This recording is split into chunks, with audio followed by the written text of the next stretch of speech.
Within this next section of the Kriya Yoga Meditation Beginner's Guide, we're going to spend some time looking at contemplative practices. And this is really, in my mind, one of the crown jewels of your dedication to meditation. Because when you think about meditation and when you think about spirituality, what exactly are you doing? Why are you doing this? Typically it's because if you're not trying to get out of pain, it's because you are searching for a greater intelligence, a greater wisdom, the reason why things are happening. You want to know something. You want to have a sense of connection or communion with an intelligence that you consider to be greater than yourself or greater than what your small mind can imagine. And most people, they don't understand that once they learn to meditate well, that what they're training themselves to do, in a sense, is to have a conversation with their larger reality. They're learning to get their questions answered. Why did mystics, why did saints, why did yogis, why did monks, nuns, and all these people spend so much time in prayer and in contemplation? Because they were trying to develop that capacity to know, to understand, to feel what they consider to be the will of God, the mind of God, the power of God, whatever it might be, however they think of it. But it's this idea of being connected to something greater than oneself. So once you can meditate well, and you can sit still, you can be calm as possible. It doesn't have to be perfect. But that's like being able to sit down and now have a conversation with someone. Have you ever tried to have a conversation with someone that's always checking their phone or distracted by their thoughts or by other people in the room? They don't really seem to be paying too much attention to you. Well, when you're meditating, this is like you're learning to sit down with that infinite abstract intelligence, that greater reality, and then that greater reality senses, knows, all right, this person is serious, they're ready to pay attention, and they can then answer whatever questions might be there. So learning to contemplate, that comes after you know how to meditate well. And that's why in the Kriya Yoga Vichara book, we don't get to contemplative practices until chapter 8. So there's 2 chapters. Chapter 8, Contemplative Practices, and then another chapter on objects of contemplation.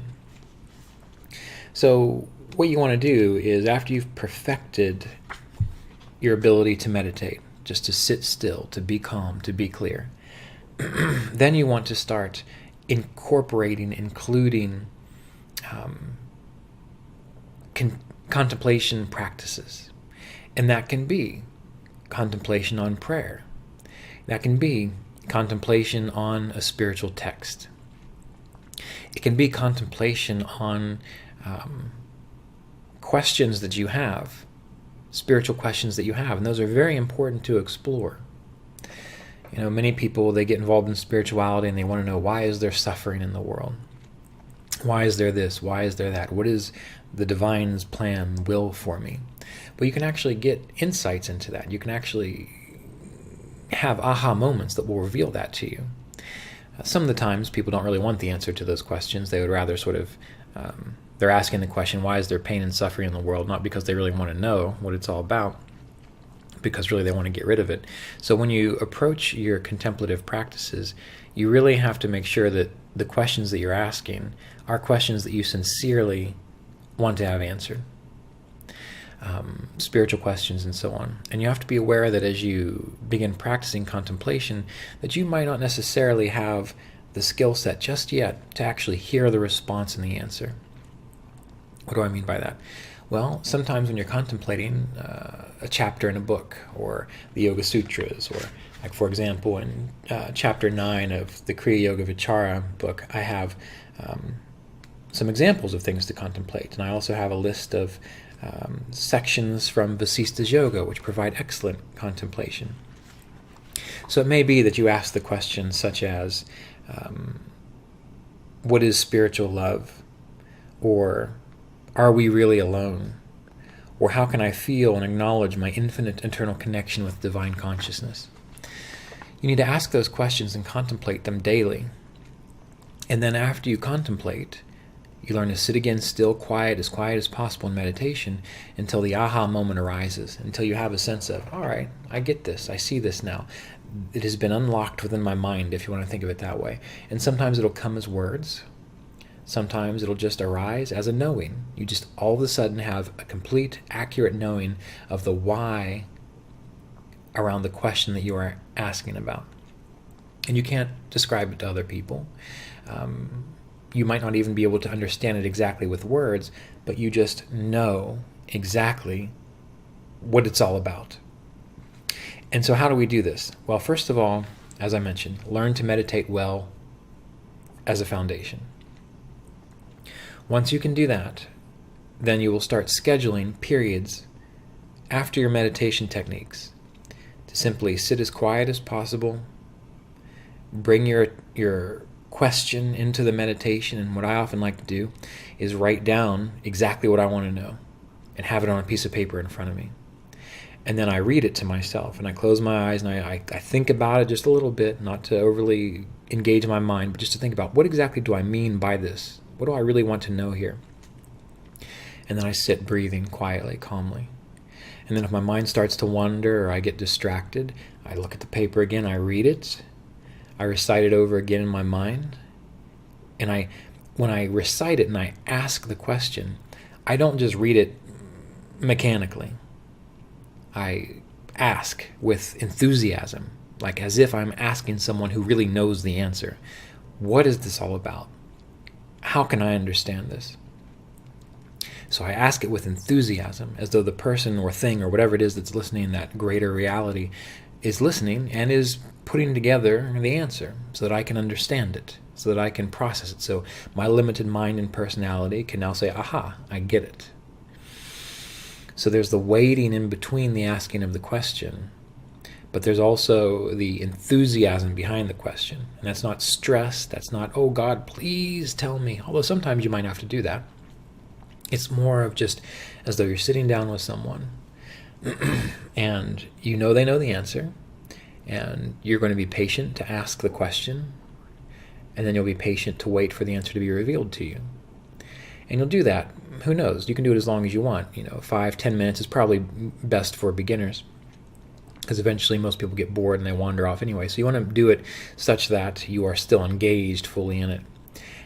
And then when you feel that you've gone through the process, even if you haven't gotten an answer yet, a response yet, an inner knowing, then finish up with a little bit more of a meditation technique. Alternate nostril breathing, some sushumna breathing, a little bit of mantra, and just sit there for a little bit and let it pass. So you have to remember that this really is a bit of an advanced technique. And again, as we've gone over many, many, many times, this is why it's so important to make sure your life is in order, you're as calm and peaceful as possible, and that's why it's not necessarily recommended to do advanced Kriya practices, especially contemplation, when you're excessively stressed out or in emotional turmoil, or you're not quite balanced in the brain. And why is that? Because when you're contemplating, you are, in a sense, learning to access the information of the rest of you, not just this small body, not just this small mind, but that greater reality of which you are a part. And if you are an imbalanced individual, maybe you know some people who they think God is talking to them, or they have these weird ideas about how things work, and they've had revelations. And if you're mostly sane, you would look at those revelations and scratch your head and say, I'm not too sure about that. But the trouble is, most of us aren't mostly sane. And so when we hear those kinds of revelations, we're like, oh, that sounds fascinating. But the point being that you want to make sure that you are as clear and as balanced as possible when you begin contemplative processes and practices, because that will allow you to understand what is being shared with you in the clearest fashion possible. So remember, as you're contemplating, if you ever get any kind of grandiose ideas, or you get this information that you think you have to share with the world, more than likely that's just your brain doing some funny stuff. But if you're getting your answers and they're helping you to understand the reality of your life situation, your connection to a greater sense of self, how to experience more peace of mind, more wisdom and understanding, and it's a calm understanding. It's a knowing. It's not something you have to prove, not something you have to share with others, not something that you have to, go write the next 10 commandments or whatever it might be. More than likely it's going to be valid for you. Now, I mentioned that you don't necessarily want to do these kinds of things when you're extremely stressed out or troubled. Now, there's a little bit of a side note to that. It's okay to do that if you're normally a rather calm, clear-headed, rational person, because sometimes things go wrong in life. And you really kind of need to pray or contemplate to get a sense of what is this really all about, so that I'm not just suffering blindly here. So if something occurs and you really need insight, it's okay to go into contemplative process and focus and wonder. But the trick is, can you do it in such a way that you are able to shut down your mind and over emotions and listen to the answer? That's the hard part, because usually when people do that, they're emotionally troubled and they're looking for an answer that's going to soothe them in a way that their human mind, their human heart wants to be soothed, rather than the real answer to the question. So the trick with that is, it's okay to attend to contemplative processes if there's really something troubling that you need to get an answer to, but realize that you do need to have developed a level of detachment so that you're able to witness and experience the pain and discomfort that you're in, while still being able to be internally centered to actually hear or feel or perceive the response that comes. So again, what is the typical method pattern of contemplation that can be very helpful? Number 1, meditate like you normally do. You've got a solid, standard meditation practice, meditation techniques. Follow that until you're settled. Once you're settled, previously you have thought about what you want to contemplate, what you want to know, so you pull out your piece of paper or your notebook or whatever it might be. You center your attention on your heart or on your spiritual eye, wherever feels most comfortable for you. And then you read it out loud, if you can, or read it to yourself and think about, what exactly am I asking? Think about what every word means. What am I really wanting to know here? And then when you're ready, close your eyes, again, focus inward, and then ask with a sense of enthusiasm, like you really want to know. And you just read or say or ask the question once or twice in your mind. And then you sit quietly, breathing, waiting, watching. Just waiting. And sometimes those responses might come instantaneously, just like that. And the more you do this, the better you get at it, the more instantaneous it becomes. All right. And you can even get so good at it that you don't even have to go into a meditation state. You can simply be walking down the road or driving and just go into contemplative mode and say, what's this really all about? And just wait a moment or two, and then the answer reveals itself. But as you're beginning, you definitely want to set aside these specific training periods where you're asking the question, then you're waiting in the silence. And then if you start to get excessively distracted, realizing your mind still might be kind of thinking about things, but if you can ignore that, once you need to, you re-ask the question, you wait a little bit longer. And maybe you do that for 5 or 10 minutes. And maybe within that time period, the answer reveals itself. Or maybe it doesn't. But it's still something of interest to you, deep interest to you. And so then every day, you just go through the same process until eventually the moment arises. You're like, I got it, finally. Thank you. It's like the greater reality has set the wheels in motion such that when the moment was ready for you to understand and be able to perceive and appreciate what was being shared based on your contemplation, you get it. And it's a flash. It happens. It's just like, all right, now I know how to do that. And then again, to conclude, you just simply do another meditation technique or so, and then go about your day. And you can do this with spiritual texts. The Yoga Sutras is a wonderful one. We went over the Yoga Sutras in the book Kriya Yoga, Continuing the Lineage of Enlightenment. There's each sutra. The Yoga Sutras of Patanjali are specifically related to Kriya Yoga practice. But I went through each sutra and I gave a little commentary based on my contemplations. In the downloadable, 26-hour downloadable course at ashevedicastrology.com, under the Learn Kriya Yoga tab, there's a course specifically on us going through the Yoga Sutras from that book. And again, it's based on my contemplation. So if you get a book like that, or you get the Yoga Sutras, you would read a sutra, And if you understand it, fine. There's no reason to dwell. But if you get to a sutra, you're like, what exactly does that mean? What does it mean when it says, and then the seer abides as the self? What is it? What is the seer that this text is talking about? What is the self? And you might not know, but if you've meditated and then you bring that question with you, you've got the book in front of you, you read it, you think about it, you contemplate it, you be quiet, you wait. And you do that repeatedly until eventually, like, aha, I get it. And that's the best way to learn. That's the best way to learn directly, to have direct experience. It's the best way to understand what the Yoga Sutras mean, not to have a teacher parrot it to you, whatever they think it means. That's appropriate to them, and that can help get you thinking. But you have to have the direct insight yourself. So even if you have commentaries, even if you have the most enlightened being in the world speaking to you about the sutras, you have to contemplate them. What exactly is he meaning? Not just nod your head and say, oh yeah, I get it. Not just being the person that's, part of the herd that can repeat what so-and-so says, but getting the direct gem, that direct golden nugget of knowledge by your own contemplations. You have to do that, no matter what.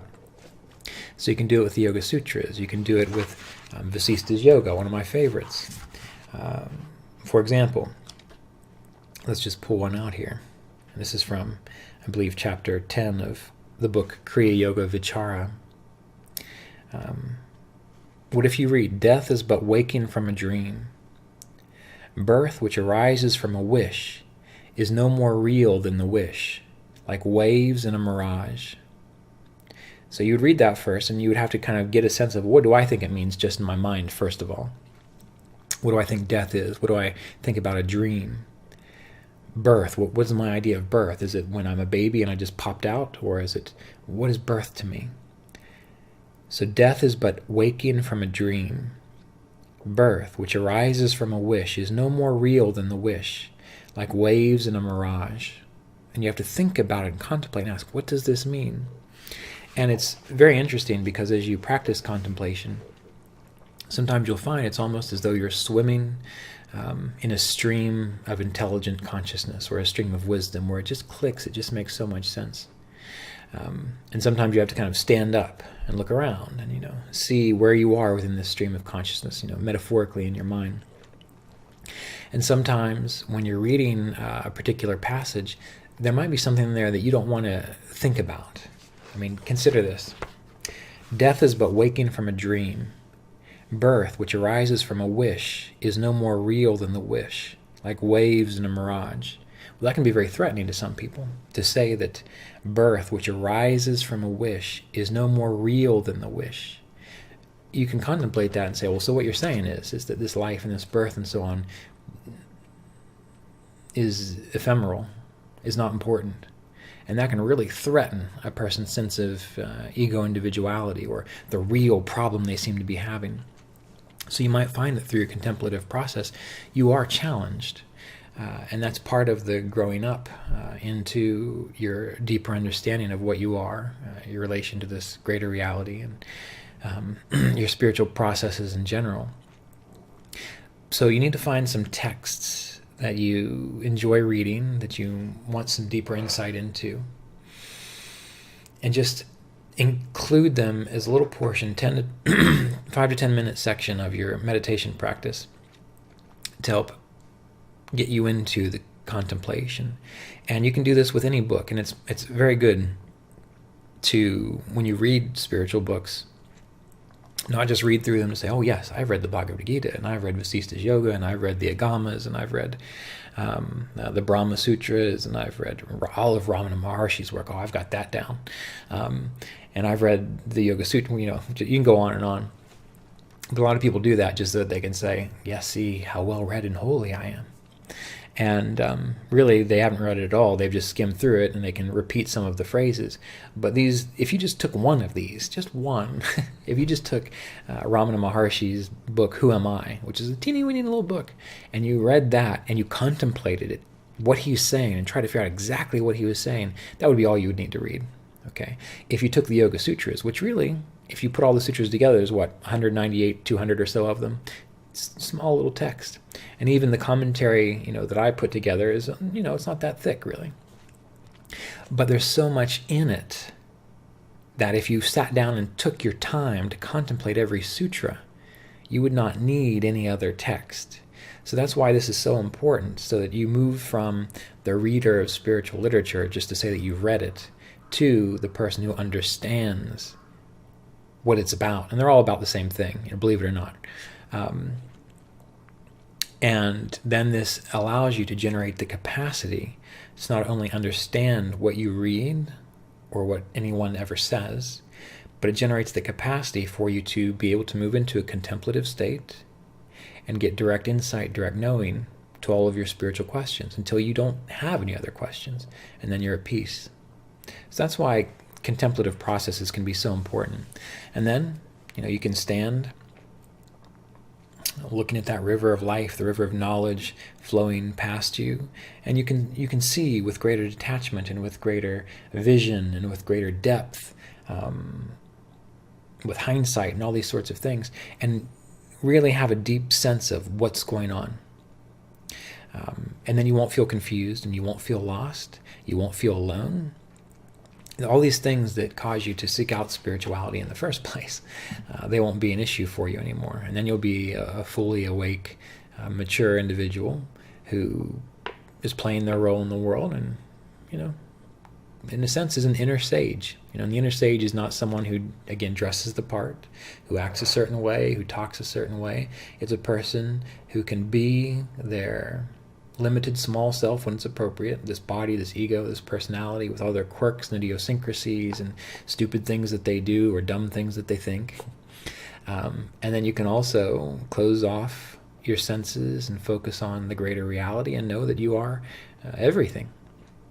So it's the capacity to go from the small, the egotistical sense of self to the larger sense of self without drama, and with a deep sense of abiding peace and knowing. And that's really the joy of contemplative processes, which I don't think too many people focus a lot on. But again, if you can use this video, as this lecture, as some insights into that, it can take you pretty far. If you need more assistance, do be aware that I've written at least 2 chapters with guides, meaning like step-by-step processes. Okay, you want to practice contemplation. Well, here are the steps to follow to get you there. Chapters 8 or 9 or 9 and 10 in the book Kriya Yoga, Vichara. All right, so this is the one. Hopefully it comes through on the video all right. But this also has the Kriya practices in there too. And the way it's written is to slowly build you into the capacity to contemplate, to slowly build you into the capacity to practice yogic sleep and so on. So you have access to guidance in this regard. All you have to do is just start applying it, putting it into practice, thinking things through, taking responsibility for yourself, taking responsibility for your spiritual growth, taking responsibility for your own personal training. And you got to realize it's not hard. It can be tedious, and it takes your commitment to sit down and do it and try it. But in and of itself, none of these practices are super hard, technically speaking. What's hard is to allow yourself to learn to focus, to attend to the little details, to attend to the discipline that is required to focus, so that you can contemplate, so that you can get your questions answered. But all that comes through practice. All right, sometimes people ask me, would you teach me these things? And I'm like, look, there's nothing else I would say that's not already in a book or that's not in one of these lectures or so on. So let's get that down first. And then if we need to tweak things, we can discuss that. But it's really not as complicated as you think it is. The hard part is just making yourself do it. In the same way that, someone who goes on a diet, I just can't stop eating fried chicken. How can I stop eating fried chicken? Well, is that really that hard? No, you just don't eat it anymore. That's it. That's all the technique it takes to stop doing that. But what makes it hard is all the little weird things that go on in your mind, all the little addictions you have, all these little negative self-talk. That's what needs to be taken care of. And no one can take care of that but you. And that only comes about through just saying no repeatedly to the thing you don't want to do anymore. It's the same way with meditation. It's just saying yes to those basic supportive things that help you out, which we've covered in the previous what's this, video 16, the previous 15 videos on this series. And I'll put a link to that in the bottom of this section in case you want to go back and review those, and I highly advise it. It's just saying yes to those important things and saying no to the things that get in your way. And the more you do it, the stronger and the better you get at it. So keep that in mind. And if you need any more assistance, try the book Kriya Yoga Vichara first. Read it through, apply what you learn. Go back through other videos within this YouTube channel, Kriya Yoga Online. There's at least there's got to be at least a couple hundred hours of videos there for you to watch. We'll just say 100 just to be safe, but that's still a lot. And then ask those questions in contemplation that you really want to know about. It has to be something that you personally want to know about. Don't ask, what is God, what is divine consciousness, just because someone said that's important. Don't just ask who or what am I, just because you heard that that's supposed to be a good question to ask. If it is an important question to you, sure, ask it, and eventually you'll get there. But if there are other spiritual questions you have, start with those first. If you've read the Yoga Sutras or the Bhagavad Gita, or you've heard someone talk about a particular principle and you don't understand it and you want to understand it, create a question around that first. And do it consistently, 5 to 10 minutes a day, over a couple days or a couple weeks or even a couple months, because sometimes things take a long time. There's been many an issue where I have spent contemplating 6 months to a year until the understanding dawned, because it was a little more complicated than just a very simple question. And this is the joy, is that the more you learn to do this, the more enlivening and enjoyable your meditation and contemplative practices becomes, because it moves from the mechanical, okay, I got to do my mantras, the mechanical, I got to calm down, to I'm existing in a state where I'm actually in communion with a power that's fantastic. It's my very self, but it has knowledge, it has wisdom, it can respond to me. It becomes like being in a relationship where you are interacting with someone, where they are responding to you and you are responding to them, where there is that rapport developed. And those are great relationships to be in, whether it's romantic relationships or musical relationships. Is it a lot of fun to go play music with someone where they know, okay, I play these notes and you play these notes, and as long as we can do them at the same time, it'll sound good, and that will be true? Or is it more fun to go play music with someone where you know the music and you can bounce off each other, you can keep the music alive? So it's like your meditation practice, your contemplative practice becomes alive with the dynamic of communion. And then you can spend a long time in meditation, because there's more going on than just you trying to force yourself to be quiet. You are connected, if you want to think of it that way. And you're always connected, but you realize it now.